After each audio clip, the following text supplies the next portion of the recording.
오늘은 어떻게 예수 믿는 것이 행복할까?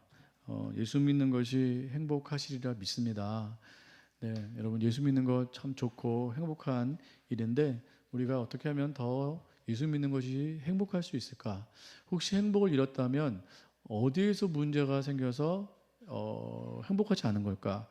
우리가 예수 믿는 것이 기쁨이어야 되는데 기쁨이 아닐 때가 있단 말이죠. 그럴 때 우리가 무엇이 문제가 돼서 기쁨을 잃었을까? 예수 믿는 것에 우리가 기쁨을 잃었을까? 이 부분을 한번 생각을 해보기를 원합니다. 오늘 본문도 이제 좀 길지만 사실은 여러분이 아는 구절도 있고 또 이렇게 좀 얼핏 본 구절도 있고 잘 모르는 구절도 있지만 사실은 이건 다 연결되어 있습니다. 아시는 구절도 사실 그것만 띄워서 보기에는 좀 무리가 있어요. 연결을 해서 보셔야만 그 의미가 진짜 참 의미가 될 수가 있을 것입니다. 지난 주일에는 세례 요한 말씀을 드렸습니다. 세례 요한이 세례 요한에 대해서 예수님께서 말씀하셨죠. 그러면서 세례 요한에 대해서 예수님께서 뭐라고 말씀하셨냐면 여자가 낳은 자 중에 가장 크다. 그러나 천국에서는 작은 자보다 크지 않다. 세례 요한이. 그러니까 천국에서는 작다라는 말씀이죠. 그래서 이걸 어떻게 해석했는가? 이 땅에서는 세례 요한이 가장 클지 모르겠지만 하늘 나라에서는 가장 작은 자다. 왜 그런가? 선지자보다 가장 크다라고 말한 이유는 모든 선지자는 예수님을 멀리서 보고 예언했지만 세례 요한은 마지막 선지자로서 예수님을 직접 보고 그 앞에서 예언했기 때문에 가장 큰 선지자라는 말을 들었고, 그렇지만 천국에 가서는 예수님을 직접 보기 때문에 세례 요한이 거기에서 가장 작은 자가 될 수밖에 없다라고 말씀을 드렸습니다. 그러니까 우리가 그래서 어떤 것이 복인가, 무엇이 예수 믿는 것의 가장 큰 복인가, 능력도 아니고 권능도 아니고 어떤 대단한 지혜도 아니고 예수님을 가장 가까이서 보는 사람이 가장 행복한 자이고 가장 복된 자다라고 말씀을 드렸습니다. 그 자가 바로 우리 예수님께서 가장 큰 자다라고 말을 하는 그러한 자다라고 말씀을 드렸습니다. 그래서 우리는 무엇보다 예수님과 가장 가까이 있는 자가 되어야 될 줄 믿습니다. 또 그러한 자인 줄 믿습니다. 우리는 예수님과 가장 가까이 있는 자예요. 그래서 우리는 세례 요한보다 다 복받은 자들입니다. 왜냐하면 세례 요한은 긴가민가 했지만 질문했잖아요. 오실 리가 정말 당신입니까? 이렇게 긴가민가 했지만 우리는 확실히 알고 그 계시를 분명히 깨달아서 우리는 분명히 알고 믿기 때문에 세례 요한보다 더 복받은 자다라고 말씀드릴 수가 있겠습니다. 오늘 본문도 사실은 그 연장입니다. 첫 번째 이게 단락입니다. 당대 세대, 그러니까 이 세대를 무엇으로 비유할까? 뭐 당대 세대도 그렇고 지금 세대도 그렇고 예수님께서 15절에서 19절까지 비유를 통해서 그 세대를 진단하고 계십니다. 특별히 이렇게 말씀하시죠. 시장에서 아이들이 자기 동물을 부르는 거예요. 친구들을 불러가지고 그렇게 말한다는 것입니다. 이 세대를 그렇게 말한다는 거예요. 너희는 피리를 불어도 춤추지 않고 슬프게 곡을 해도 가슴을 치지 않는 세대다, 이렇게 말을 하는 거예요. 여러분 이 본문 들어보셨겠지만 이 본문은 우리가 잘못 오해해서 해석하는 경우가 상당히 많이 있어요. 왜 그런가 하면 어떻게 이걸 해석하냐면 이 세대를 아무리 이렇게 우리가 막 피리를 불고 막 곡을 해도 사람들이 춤추지도 않고 가슴을 치지 않는다, 이렇게 해석하는 거예요. 그러니까 피리 불고 곡하는 사람이 우리고 그러니까 춤추지 않고 가슴 치지 않는 사람은 세상 사람이다, 이렇게 해석을 하는데 그 반대예요. 예수님께서 이렇게 비유하신 이유는 세상 사람들이 우리를 향해서 피리를 불어도 왜 너희는 춤추지 않느냐, 세상 사람들이 슬피 울어도 왜 너희는 가슴을 치지 않느냐, 그렇게 말하고 있는 거예요. 반대예요, 반대. 왜냐하면 그 다음 구절을 보면 알 수가 있습니다. 그러니까 이렇게 얼핏 보면 그렇게 보이지만 사실은 반대다. 다음 구절 18절에서 19절 말씀을 보시겠습니다. 18절 19절 앞에 스크린도 보시고 성경책도 보시고 18절 19절 시작. 요한이 와서 먹지도 않고 마시지도 아니하며 그들이 말하기를 귀신이 들렸다 하더니 인자는 와서 먹고 마시며 말하기를 보라 먹기를 탐하고 포도주를 즐기는 사람이요 세리와 죄인의 친구로다 하니 지혜는 그 행한 일로 인하여 옳다함을. 자 보세요. 지금 이 본문을 보면 세례 요한을 향해선 사람들이 야 너는 안 먹네? 너는 왜 마시지도 않고 금식하네? 저는 귀신 들렸네? 이렇게 말을 하고, 예수님은 와서 먹고 마시니까 야 저 사람이 먹기를 탐하고 포도주를 즐기는 사람이다, 세리와 죄인의 친구다, 이렇게 말한다라는 거예요. 그러니까 세상 사람들이 세례 요한과 예수님을 보고서 그렇게 지금 진단하고 판단하고 있다는 것입니다. 왜 너희는 우리가 원하는 대로 행동하지 않니라고 말을 하는 거예요. 그러니까 앞에 있는 본문하고 연결이 되는 거죠. 예수님께서 앞에서 너희가 피리를 불어도 너희가 춤추지 않고 곡을 해도 너희가 가슴을 치지 않는구나 라고 말을 하는 건 세상 사람들이 우리를 향해서 말하는 거예요. 그러니까 지금 이 시대로 말하면 세례 요한이나 예수님을 향해서 사람들이 지금 그렇게 말을 하고 있다는 것을 예수님께서 이와 같이 지금 책망하고 계신 거예요. 너희가 왜 우리를 향해서 자꾸 뭔가를 요구하고 너희의 뜻대로 왜 안 하느냐고, 왜 우리한테 그렇게 말을 하느냐. 너희는 그러한 사람과 똑같다. 너희는 피리를 불어도 춤추지 않고, 너희는 곡을 해도 너희는 가슴을 치지 않는 그러한 아이들이 하는 그러한 모습과 똑같구나라고 지금 책망을 하고 있다라는 거예요. 그러니까 이 본문은 지금 반대로 해석을 하셔야 돼요. 여러분들이 평소에 알고 있는 그것과 반대를 하고 있다라는 거예요. 그러니까 지혜는 뭐예요? 19절에 보니까 지혜는 뭐예요? 행한 그 일로 옳담을 받는다. 그러니까 사람들이 뭐라고 하느냐 그거에 좌지우지 될 것이 아니고, 그 사람의 지혜는 그 사람이 행한 그 일로 옳다라고 인정을 받는다는 뜻이에요. 그러니까 세상 사람들에게 좌지우지 되지 말아라. 세상 사람들이 뭐라고 해도 너희가 옳다라고 생각하는 그 일을 행하라. 그걸로 말미암아 의롭다고 인정을 받을 것이다. 그러니까 예수님께서는, 세례 요한이 옳다라고 한 그 행동을 한 것이고, 예수님은 예수님이 옳다라고 한 그 행동을 지금 하고 있다라는 거예요. 사람들이 뭐라고 말하든, 사람들이 뭐 피리를 불든, 사람들이 뭐 곡을 하든 그것과는 상관없이 옳다라고 인정하는 그 행동을 해라. 그것으로 인정을 받는다. 지금 그렇게 말씀하고 있다라는 거예요. 그러니까 지금 이 본문에서의 주안점은, 핵심은 예수님의 구원 사역을 모르고 있다라는 거예요. 그걸 지금 예수님께서 지금 지적하고 있는 거예요. 세례 요한은 뭐 한 사람이죠? 예수님을 준비한 사람, 예비한 사람. 그래서 예수님으로부터 가장 큰 자라고 인정을 받았어요. 그러나 세례 요한의 그 행동에 대해서 사람들은 이해했나요? 이해하지 못했나요? 이해 못했다라는 거예요. 뭐라고 말했죠? 귀신 들린 사람이라고 말을 했다라는 거예요. 야, 저 세례 요한은 먹지도 않고 뭐 제대로 뭐 이렇게 입지도 않고 광야에서 생활하고 있어. 메뚜기와 석청을 먹으면서 생활하고 있어. 야, 광야에서 머리 풀고 낙타 무슨 털옷을 입고 뭐 그렇게 생활하고 있어. 저 귀신 들린 거 아니야? 근데 세례 요한이 왜 그렇게 행동했죠? 오직 이유는 하나예요. 예수님을 예비하고 준비하기 위해서, 광야에서 외치는 소리가 되기 위해서 그렇게 한 건데, 사람들은 이해했나요? 못했나요?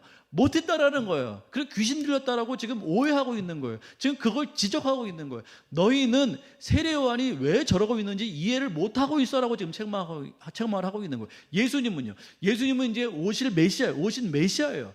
그 메시아로 오셨어요. 그래서 이제는 금식하는 것이 아니고, 오신 분으로서 금식할 것이 아니고 먹고 마시는 거예요. 예수님은 자유를 선포하고 계신 거예요. 모든 묶인 거에서 자유를 선포하고 계신 거예요. 율법이나 행위나 조건이나 어떠한 유전이나 이런 것들에서 묶이는 것이 아니고, 예수님은 구원의 그 실체로서 오셔가지고 자유와 회복을 선포하시고 또 그것을 사람들에게 알리시는 그 행위를 하고 있는 거예요. 그래서 먹고 마시고 세리와 죄인들과 함께 동거동락을 함께 하고 있는데, 사람들은 그 예수님의 구원의 행위를 이해했나요? 이해하지 못했나요? 이해하지 못했다라니까요. 그러니까는 예수님에게 뭐예요? 야, 저 사람은 먹기를 탐한다. 왜 금식하지 않느냐? 그러니까 예수님에게 그 제자들에게 와가지고 그렇게 말하잖아요. 왜 당신들은 금식하지 않습니까? 사람들은 다 금식하는데 왜 당신은 금식하지 않습니까? 왜 당신의 제자들은 금식하지 않습니까? 왜 이삭을 잘라 먹습니까? 왜 안식일에 먹습니까? 왜 사람들이 하는 대로 하지 않습니까? 예수님에 대해서 자꾸 오해를 하고 있는 거예요. 오해를. 지금 그걸 예수님께서 지금 비유로 말씀하고 있는 거예요. 너희는 예수님의 구원 사역을 이해하지 못하고 있어. 못하고 있어. 그러니까 계속 피리 불면서 춤춰라. 막 곡을 하면서 계속해서 가슴을 쳐라. 그렇게 잘못 말하고 있다라는 거예요. 강요하고 있다라는 거예요.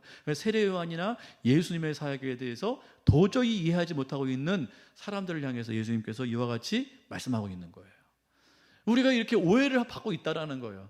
오해를 받고 있어요. 오해를 받는 것이 정상이에요. 왜요? 사람들은 우리를 이해하지 못해요. 왜 너희는 그렇게 생활해? 왜 너희는 그렇게 구원을 추구해? 왜 그렇게 구원을 말하고 왜 그렇게 살아? 사람들은 우리를 그렇게 말하고 있다라는 거예요. 그러니까 여러분들이 사람들에게 오해를 받고 있다면 예수님을 제대로 믿고 있는 거예요. 사람들이 잘 이해를 못해. 그러니까 예수를 안 믿는 사람들, 예수님을 잘 모르는 사람들, 예수님을 믿고 있다고 말을 하지만 온전하게 믿지 못하는 사람들이 우리를 향해서 오해를 할 때에는 그건 당연하다. 왜요? 예수님께서도 지금 오해를 그렇게 받으셨기 때문에.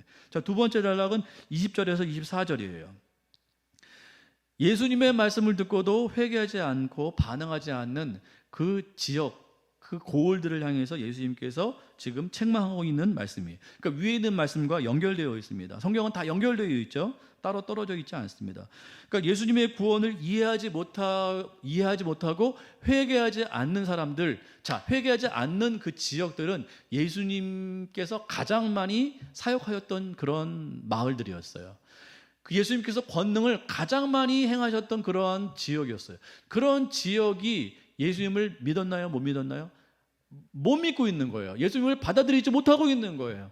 예수님의 구원을 이해하지 못하고 있는 거예요. 그러니까 자꾸만 예수님에게 그 죄인들의 친구라고 자꾸만 그렇게 조롱하고 있는 거예요. 그러니까 예수님께서 그러한 지역들, 그러한 사람들을 향해서 책망하고 있다. 여기서 나오는 20절에서 24절에 나오는 고라신, 베세다, 가버나움, 다 갈릴리 지역이에요. 고라신, 베세다, 가버나움은 그 예수님께서 그 활동하셨던 그 갈릴리 지역의 그 측근에 있는, 그러니까 예수님께서 가장 많이 왕래하셨던 그러한 지역들의 대표 지역들입니다. 고라신, 베세다, 가버나움 다 예수님께서 사역하셨던 곳이에요. 그러나 두로와 시도는 페니키아 지역이에요. 이방 땅입니다. 예수님께서 거의 가지 않은 지역이에요. 근데 예수님께서 그와 같이 말씀하시죠. 고라시나 베세다야 또한 가버나움아, 너희에게 그렇게 많은 권능을 행했지만 너희가 어찌하여 나를 알아보지 못하고 회개하지 않느냐. 회개한다라는 건 모든 걸 뒤엎는다는 뜻이에요. 뒤엎는다는 뜻. 자기의 모든 삶을 뒤엎고 예수님을 받아들이고 예수님을 영접한다는 뜻입니다. 그게 회개한다는 뜻이에요. 그러니까 예수님을 못 알아보니까 이 고라신, 베세다, 가버나움 이런 예수님께서 가장 많이 사역하셨던 그 지역에서 예수님을 환영하지 않는 거예요. 예수님을 받아들이지 않는 거예요. 이 부분에 대해서 예수님께서 지금 탄식하고 있는 것입니다. 오히려 두로와 시돈에게 그 권능을 행했으면 거기가 회개했을 것이다. 그리고 그 권능을 소돔은 무슨, 소돔과 고모라 그 땅이잖아요. 멸망받은 땅이잖아요. 소돔에서 권능을 행했더라면 소돔이 지금까지 남아있을 것이다. 멸망당하지 않고 지금까지 남아있을 것이다. 그런데 너희는 어찌하여 이방 땅에서는 그래도 이렇게 그런 가능성이 있는데 너희는 내가 그렇게 많은 권능을 행했음에도 불구하고 왜 너희는 나를 못 알아보느냐, 왜 나를 이해하지 못하느냐, 지금 그렇게 말씀하고 있는 거예요. 특별히 권능에 대해서 보시면 21절에 권능을 행하였더라면, 23절에 내게 행한 권능을 소돔에게 행하였더라면, 그러니까 권능을 말하고 있어요. 권능, 예수님의 권능을 그 땅에서 엄청나게 행했음에도 불구하고 그 사람들은 예수님을 믿지 않는 거예요. 회개하지 않는 것입니다. 이 부분에 대해서 예수님께서 탄식을 하고 있는 거예요. 그러니까 믿음은, 여러분 잘 들어보세요. 믿음은 권능의 문제가 아니다. 사람들은 그렇게 말할지 몰라요. 나한테 기적을 보여봐. 전에도 제가 강조했죠. 나한테 이적을 행해봐. 내 수중에 한 100억 좀 줘봐. 그럼 내가 예수 믿을게. 그게 다 뻥이라는 말이에요. 절대 믿지 않아요. 예수 믿는 건 권능과 이적과 어떠한 능력의 문제가 아니고 계시의 문제다. 계시. 뭐라고요? 예수 믿는 건, 예수를 우리가 믿는다라는 것은 권능의 문제가 아니고 계시의 문제라는 거예요. 계시의. 그러니까 조건의 문제가 아니에요. 그러니까 어떤 사람이 예수를 잘 믿는 조건이 됐다고 하더라도 그 조건이나 어떠한 그런 상황 때문에 믿는 것이 아니고 그 하나님의 선택, 하나님의 그 계시를 받아들이는 그 하나님의 그 선택, 하나님의 그 행하심, 그것으로 말미암아 믿게 되는 줄 믿습니다. 그러니까 여러분 보세요. 여러분들이 뭐 아무리 예수를 믿는다고 잘 믿고 복음을 잘 전해야겠지만, 잘 전하고 뭔가를 행하고 뭐 이적을 보고 죽었다가 살아나고 이러한 은혜 받는, 예수 믿는 것에 유리한 조건이 있다고 해서 결코 믿는 것이 아니다. 조건이 아니라는 거예요. 그 조건으로 보면 이 사람들이 믿어야 되는데 믿지 않는 걸로 봐서는 예수 믿는 건 조건이 아니다. 능력의 문제가 아니다.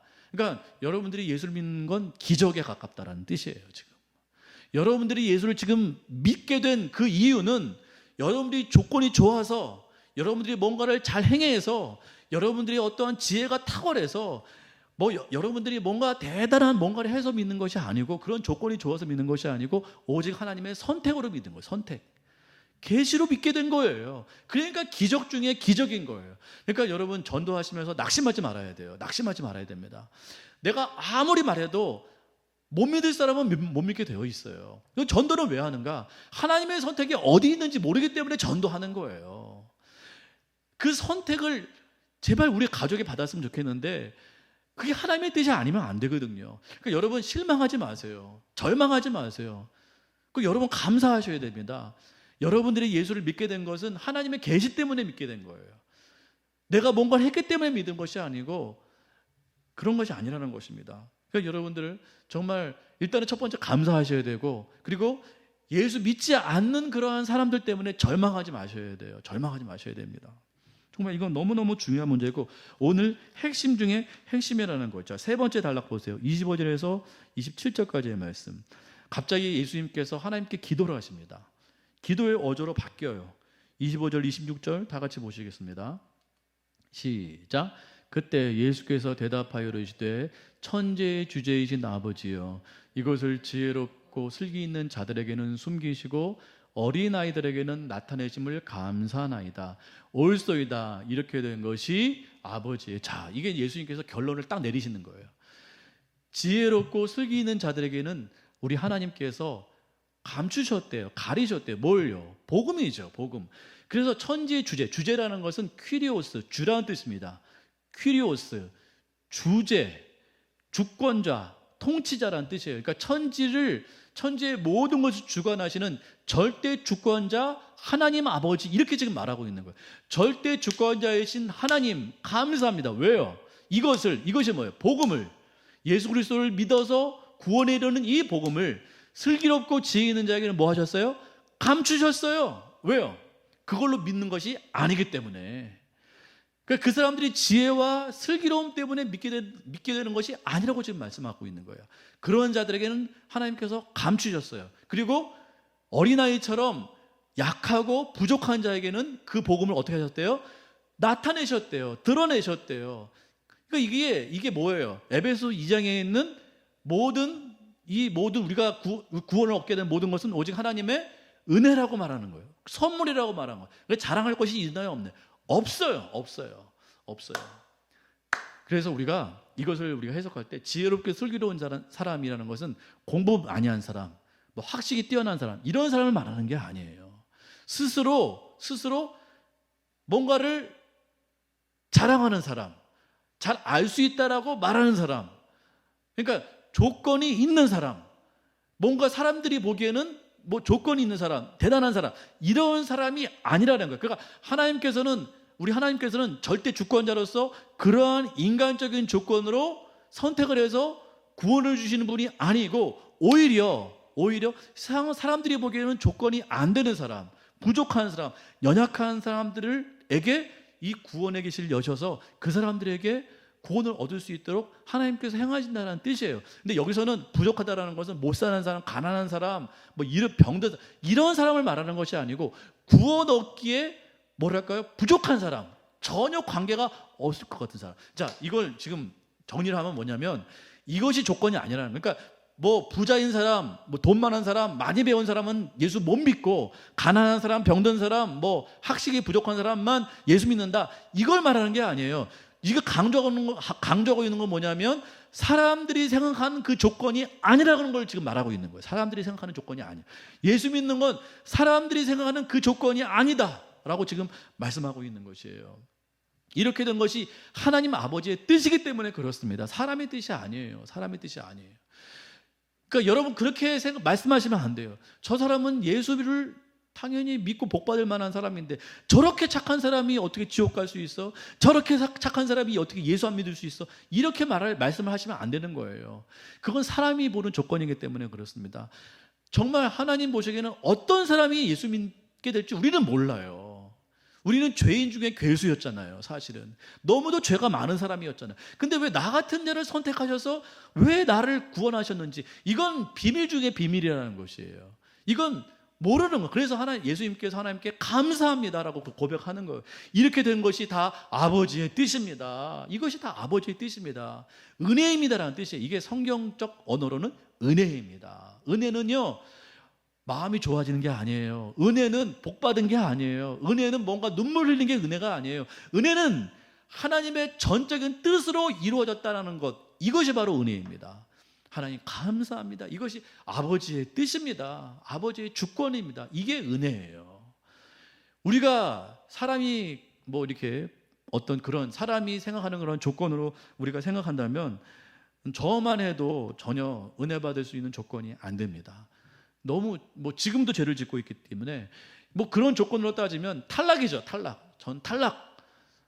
사람의 조건으로 따지면 여러분이 생각하는 그 사람이 천국 가야 될 것 같고, 그 사람이 왠지 복 받을 것 같고, 그 사람이 하나님께 사랑받을 것 같고, 우리는 그렇게 생각하는데 하나님의 뜻은 그렇지 않다라는 거예요. 오히려 세리와 죄인들과 함께 하시는 예수님이에요. 그러니까 사람들이 왜 당신은 구원자라고 말하면서, 당신은 선지자라고 말하면서 왜 세리와 죄인과 함께 먹고 마십니까? 도대체 이해를 못하는 거예요. 이해를 우리가 생각하듯이. 근데 하나님의 뜻은 그게 아니다. 오히려 죄인들, 오히려 세리 같은 사람들, 그런 아주 사람들이 볼 때 전혀 아닌 사람들, 그런 사람들을 하나님께서는 구원하기를 원하신다라는 거예요. 조건이 아니네. 사람들이 말하는 조건이 아니다. 27절 보세요. 시작. 내 아버지께서 모든 것을 내게 주셨으니 아버지 외에는 아들을 아는 자가 없고 아들과 또 아들의 소원대로 계시를 받은 자 외에는 아버지를 아는 자가, 기가 막힌 말씀이에요. 자, 아버지께서 모든 것을 내게 주셨대요. 아버지는 누구예요? 하나님. 하나님께서 모든 것을 내게 주셨대요. 그러니까 구원의 권한, 또 구원받을 사람, 이 모든 것을 예수님에게 주셨다라는 거예요. 그래서 아버지 외에는 아들을 아는 자가 없다. 그러니까 아버지 외에는 아들을 아는 자가 없고, 아버지 외에는 아들을 아는 자가 없다라는 말이 뭐예요? 아버지께서 허락하지 않으시면 아들을 알 수 있다라는 거예요, 없다라는 거예요? 없다라는 뜻이에요. 아버지가 아니면, 하나님의 뜻이 아니면 예수 그리스도, 아들이신 예수 그리스도를 아는 자가 있어요, 없어요? 없어요, 없어요. 여러분 예수 그리스도를 지금 알고 계세요? 예수 그리스도가 여러분들의 어떠한 행위나 공로가 아니고 오직 하나님의 은혜로 여러분들을 구원하셨다는 사실을 여러분 알고 있습니까? 믿고 있습니까? 믿고 있으시죠? 그게 바로 아버지 뜻이라는 거예요. 이게 아버지 뜻이 아니면 제가 이렇게 말을 해도 이게 그냥 울리는 소리일 뿐이에요. 울리는 꽹과리일 뿐이에요. 제가 지금 뭐라고 막 떠들고 있는데 도대체 뭐를 말하고 있는지, 그러니까 말 뜻을 모른다는 게 아니라 그 의미를 모른다는 뜻이에요. 여러분들이 제가 지금 하고 있는 말을 여러분이 알아들으시고, 아, 저게 내 말씀이다, 내가 그렇게 은혜 받았구나 하고 감동을 받고 여러분 마음 가운데 뭔가 정말 감사하고, 아, 그렇구나라고 여러분 깨달아지면 그게 바로 하나님의 뜻이라는 거예요. 그게 하나님의 뜻이에요. 하나님의 뜻이 아니면 아들을 알 수가 없는 거예요. 그러니까 하나님의 주권이 아니면 여러분들은 예수 그리스도를 알 수가 없어요. 알 수가 없어요. 하나님이 아니면 예수 그리스도를 알 수가 없어요. 그러니까 저도 몰랐어요. 예수 그리스도에 대해서 모르고 목회를 했고 모르고 신앙을 했어요. 그러나 정말 감사하게도 하나님의 주권으로 예수 그리스도가 누군지 이제 조금 알 것 같아요. 그렇구나, 예수 그리스도는 날 위해서 오신 구원자, 그분이시구나. 내 힘이 아니고 내 노력이 아니고 내 성취나 내 어떤 행위가 아니고 오직 예수 그리스도 안에서 나는 구원받은 사람이다라는 것을 여러분 믿으시기 바랍니다.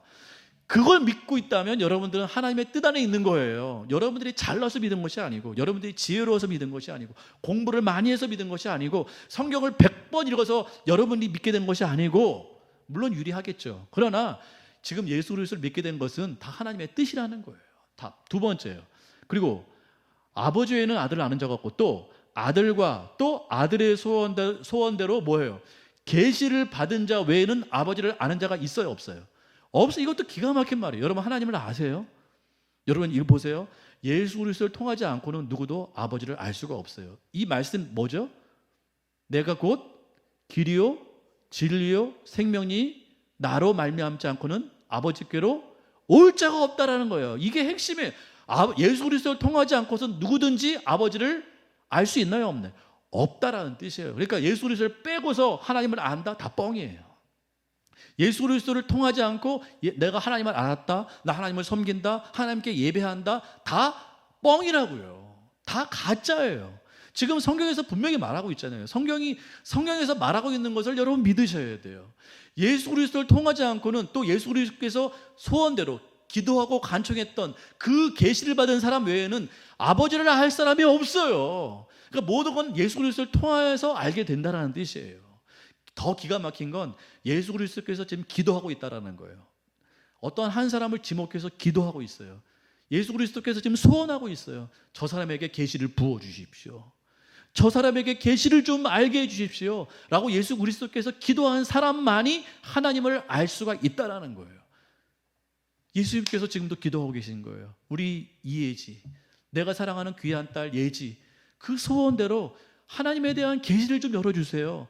나를 통해서 하나님 아버지께 갈 수 있는 그러한 계시와 통로를 열어주세요라고 그렇게 기도하는 사람이 그 계시를 깨닫고 예수 그리스도를 통해서 하나님 아버지께 나아갈 수가 있는 것이에요. 그러니까 이걸 모르면 하나님을 안다라고 말할 수 없는 것이에요. 하나님을 안다고 말하면서 예수 그리스도를 몰라. 예수 그리스도의 은혜도 모르고 예수 그리스도의 통로됨도 모르고 예수 그리스도의 공로됨도 몰라요. 예수 그리스도께서 우리 가운데 무엇을 전가받으셨고 무엇을 전가해 주셨는지 도무지 알지 못하고 그것으로 말미암는 은혜가 하나도 없어요. 하나도 없어요. 오직 이렇게 하는 것은 열심히 뭐 헌금하는 거, 열심히 예배하는 거, 열심히 기도해서 하나님 마음을 흡족하게 하는 거, 그건 종교죠. 그건 종교예요. 예수 그리스도로 말미암는 구원의 통로가 아닙니다. 그건 다 자기 공덕 쌓는 거예요. 전에도 말씀드렸지만 박현희 집사님 잘 아실 거예요. 뭐 김명자 권사님도 아시겠죠. 공덕 쌓아야 돼요. 세상 모든 종교는 공덕주의예요. 공덕주의. 그 사람이 잘해야 되고 지극정성해야 되고 뭐 신이 이게 감동할 만한 뭔가를 해야 돼요. 심지어 자기 몸을 갖다 바쳐야 돼요. 열심으로. 그래서 우리 박현희 집사님이 열심히 헌신하셨잖아요. 거기서 열심히 닦고 열심히 뭔가를 하고 그 정성에도 봐서 제발 저에게 복 좀 내려주세요. 저 좀 뭔가 해주세요. 이거 아닙니까? 모든 종교가 다 똑같아요. 그러나 예수 그리스도를 통한 복음은 그게 아니에요. 우리의 공로가 아니고 예수 그리스도를 통해서만 우리의 공로가 되시고 우리의 구원이 되시고 우리의 힘이 되시고 우리가 하는 모든 업적이 되신 그분께서 행하신 그 놀라운 그분의 은혜로 예수 그리스도의 은혜로 말미암아 우리가 구원받는 사실을 깨닫는 것이 바로 복음의 핵심이라는 거예요. 이걸 여러분이 깨달았다면 그게 바로 하나님의 뜻이에요. 여러분의 노력이 아닙니다. 이 깨닫는 것이 어떻게 여러분의 노력이 되겠습니까? 여러분이 책을 많이 읽어서 되겠습니까? 여러분들이 뭔가 기도를 많이 해서 되겠습니까? 아니에요. 이건 하나님의 온전한 뜻이에요. 선택을 받았기 때문에 깨닫고 있는 거예요. 선택을 안 받았으면 제가 지금 말하고 있는 거 도무지 이해를 못할 거예요. 도대체 저걸 왜 말하고 있는 거야? 열심히 교회 나오면 되는 거 아니야? 열심히 그래도 생활하면 되는 거 아니야? 아니에요. 그것이 복음이 아니라는 것입니다. 이걸 잘 알 때만이, 그래서 예수 그리스도와 우리 하나님은 연결되어 있어요. 따로 떼놓고 깨달을 수가 없어요. 하나님을 떼놓고 예수 그리스도를 안다? 안 돼요. 하나님께서 허락하셔야 돼요. 하나님의 뜻이 있어야 돼요. 그래야 예수 그리스도를 알 수 있어요. 예수 그리스도 없이 하나님을 안다고요? 그거는 종교에 불과해요. 예수 그리스도께서 오늘도 그 소원대로 기도하고 계세요. 무엇을요? 계시를 깨닫게 해달라고. 그 계시가 여러분의 가족이 되기를 간절히 소망합니다. 여러분의 가족이 계시를 받아야 돼요. 그러니까 우리 김명자 권사님도 열심히 노력하고 계세요. 기도하고 계세요. 정말 많은 애씀으로 그렇게 정말 노력하고 계세요. 그러나 너무너무 중요하고 너무너무 귀하지만 결국 중요한 건 하나님의 계시가 임해야 돼요. 계시가. 그러니까 계시가 임하도록 기도하셔야 돼요. 우리가 할 수 있는 건 물론 열심히 노력하셔야 돼요. 열심히 헌신하셔야 돼요. 또 그분들을 도와주셔야 됩니다. 그러나 우리가 좌절하지 말아야 될 것은 하나님의 뜻 가운데서 하나님의 계시가 예수 그리스도의 소원대로 이루어져야 돼요. 그래야만 구원이 임하게 되는 거예요. 그래야만. 그러니까 막 뭔가를 막 갖다 바치고 뭔가를 막 10만 원 주고 100만 원 주고 자전거 주고 냄비 주고 막 전도 행사 한다고 해서 그 사람들이 진짜 예수 믿는 것은 아니에요. 그 사람들은 밀물처럼 왔다가 썰물처럼 다 빠집니다. 그렇게 해서 예수님을 정말 믿게 되는 것이 아니고 하나님의 뜻이 있어야 되고 하나님의 뜻 가운데 예수 그리스도께서 소원대로 기도하심, 간절히 간구하고 기도하심을 통해서 계시를 받은 사람만이 진짜 하나님을 믿게 되는 거예요. 진짜 복음을 받게 되는 거예요. 여러분들은 다 그런 사람이 된 줄 믿습니다. 정말 중요한 내용이에요. 그래서 마지막 여러분 잘 알고 있는 그 구절 다 같이 읽어볼까요? 다 같이 마지막 구절 한번 읽어주세요. 몇 절이냐면요 28절 29절인가요? 마태복음 11장 제가 덮어버려가지고 여러분이 잘 아는 말씀을 제가 드린 이 말씀을 통해서 읽으셔야 돼요. 이걸 띄워놓고 읽으시면 안 됩니다. 28절 29절 30절 시작. 수고하고 무거운 짐진 자들아 다 내게로 오라. 내가 너희를 쉬게 하리라. 나는 마음이 온유하고 겸손하니 나의 멍에를 메고 내게 배우라. 그리하면 너희 마음이 쉼을 얻으리니 이는 내 멍에는 쉽고 내 짐은 가벼움이라. 그럼 우리가 여러분 잘 알고 있잖아요. 이거를 28절 저도 보내드렸어요. 수고하고 무거운 짐자들아 다 내게. 이게 뭘 수고하고 무슨 짐을 졌다는 거예요? 여러분들이 삶 가운데 수고하고 애쓰고 이건가요? 여러분들이 직장에서 애쓰고 가정에서 애쓰고 열심히 노력하고 이거 말하는 거예요? 아니에요. 지금 앞에 구절부터 보셔야 돼요. 사람들이 지금 오해를 하고 있어요. 예수님의 구원 사역을 이해하지 못하고 있어요. 그 사람들은 뭘 이해하고 있냐면 우리가 믿기로는 열심히 노력해야지, 그 유대인이 돼야지, 조건이 있어야지, 정말 그 어떤 장로의 유전과 어떤 전통을 지켜야지 그게 구원이야, 그거 구원의 방식이야 라고 사람들이 말하고 그렇게 행하고 있는 사람들이 세례요한과 예수님을 향해서 저들은 뭐예요? 귀신 되었다고 말하는 거예요. 저들은 지금 세리와 죄인의 친구라고 말하고 있는 거예요. 그러니까 가장 유리했던 고라신, 예수님께서 가장 권능을 많이 행하셨던 고라신, 베세다, 가버나움 이런 지역에서는 다 예수님을 그렇게 오해하고 있는 거예요. 그러니까 유리한 조건이지만 성경을 알고 교회도 오래 다니고 많은 말씀도 듣고 그러한 유리한 조건이지만 종교적으로 유리한 조건이지만 예수님의 구원을 이해하지 못하는 사람들, 그런 사람들이 지금 뭐 하고 있는 거예요? 열심히 수고하고 무거운 짐을 지고 있는 거예요. 뭘로 말미암아? 종교적인 노력, 애씀. 그러니까 열심히 하나님을 기쁘게 하려고 하는 어떤 그런 인간의 행위, 이런 것들로 말미암아 사람들이 너무 수고하고 짐을 지고 있는 거예요. 그런 사람들이 다 예수님께로 가야 되는 거예요. 가야 되는 거예요. 지금 그걸 말하고 있는 거예요. 그러니까 수고하고 무거운 짐이라는 것은 율법주의의 수고와 무거운 짐이라는 거예요. 그걸 여러분들이 아셔야 돼요. 이 구절이 연결돼서 보셔야지 그냥 이것만 딱 띄워가지고 오늘 내가 수고했으니까 이 말씀으로 위로받 그래도 돼요. 그래도 되지만 정말 정확히 말씀을 깨달으려면 이 수고하고 무거운 짐이 뭔가를 깨달으셔야 돼요. 그게 바로 예수 그리스도를 모르고 그냥 하나님 앞에 나아가 내가 노력하고 뭔가 기도하고 뭔가 애쓰고 뭔가 그래서 막 우리 이해 집사님 죄송합니다만 그렇게 말씀하잖아요. 아유 제가 오늘도 너무 못 살았어요. 너무 제가 막 죄만 지었고 제가 막 괜찮다는 거예요. 그런 조건이 아니라는 거예요. 그러니까 사람이 보는 그러한 조건으로 하나님께서 복 주시지 않는다. 우리는 다 예수 그리스도 안에서 이미 복받은 자다. 인정받은 자다. 그러한 조건들이 채워진 자다. 그러니까 항상 하나님을 볼 때 예수 그리스도를 통해서 하나님을 보셔야 돼요. 하나님께서 나를 보실 때 항상 예수 그리스도를 통해서 보실 수 있도록 나를 그렇게 올려드려야 되는 거예요.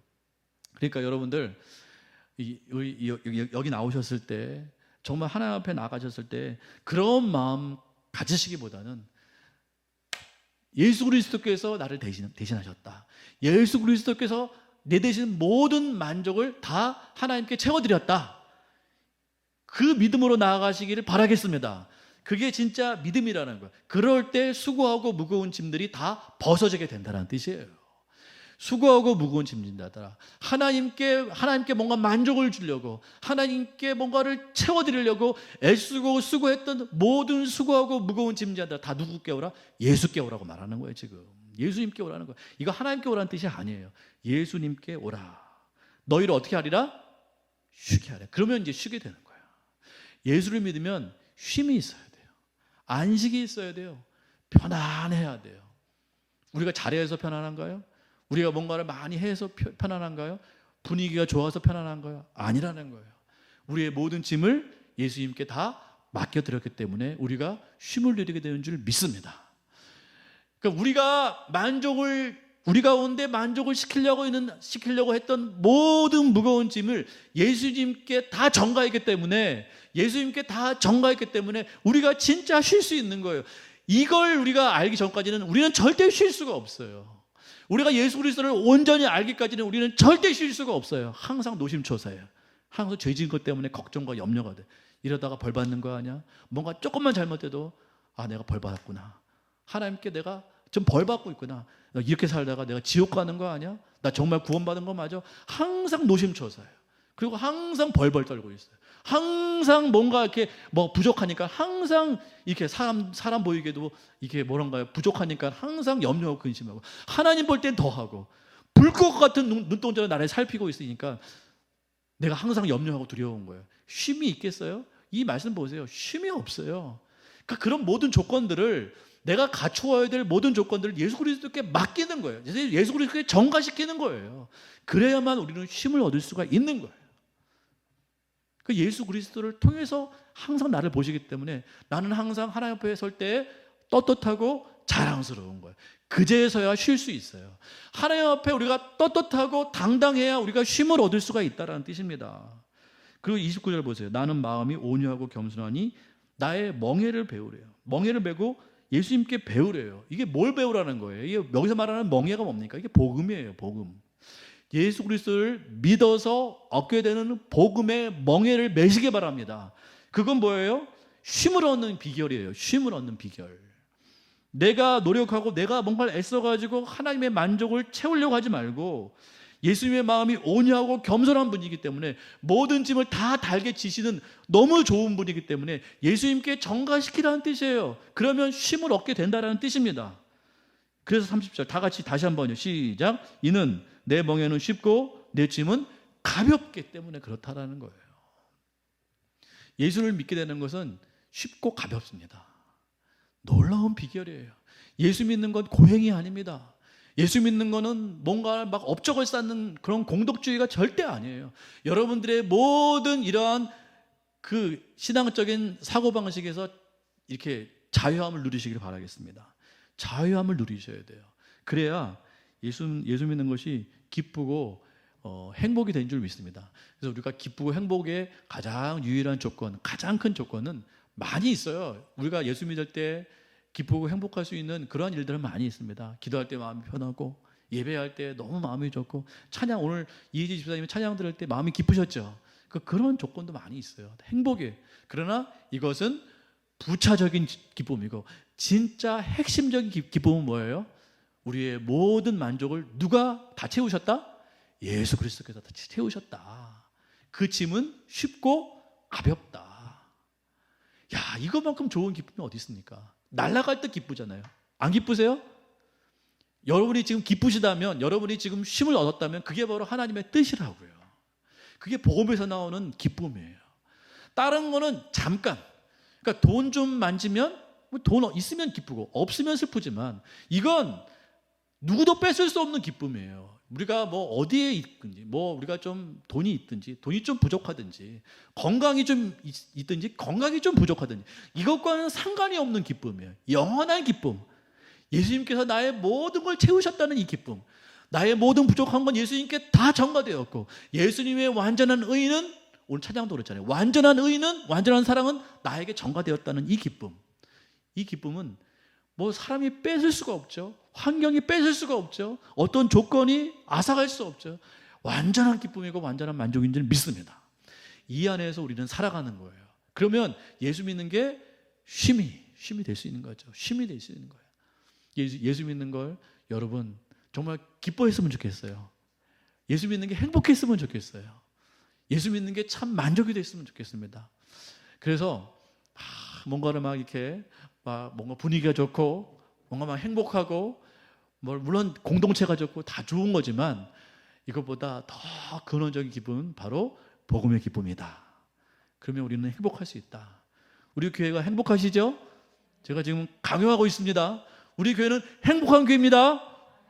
네, 왜냐하면 복음이 있기 때문에 너무너무 행복해요. 여러분 어디에 있든지 여러분들은 복받은 자입니다. 여러분들이 어떤 상황이 있든지, 여러분이 어떤 죄 가운데 있든지 여러분들은 하나님께 선택받은 존재예요. 왜요? 예수 그리스도로 말미암는 구원을 알고 있기 때문에, 그것으로 말미암아 기뻐하고 있기 때문에, 그걸 확신하고 있기 때문에 여러분들은 복받은 자인 줄 믿습니다. 이번 한 주도 그렇게 승리하시는 여러분 되시기를 간절히 소망합니다.